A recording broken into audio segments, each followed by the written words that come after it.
เจ้าหน้าที่ปกส.แขวงจำปาสักบุกหม่างกลุ่มแก๊งสแกมเมอร์สามารถควบคุมตัวผู้ต้องสงสัยได้หลายคน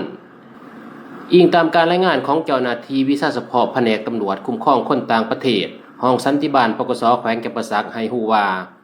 ในครั้งวันที่11มิถุนายน2026เวลา 9:30 น.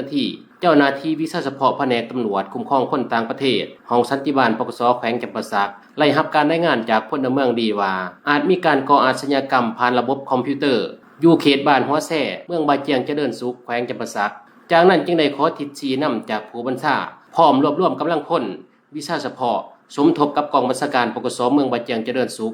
ปกส.ตาแสงสนามไส้และอำนาจการปกครองบ้านหัวแส่เมืองบาเจียงเจริญสุขแขวงจำปาสักเข้ากวดก้าเป้าหมายสงสัยอยู่เฮือนพักแห่งหนึ่งเขตบ้านหัวแส่เมืองบาเจียงเจริญสุขแขวงจำปาสักสามารถควบคุมตัวผู้ต้องสงสัย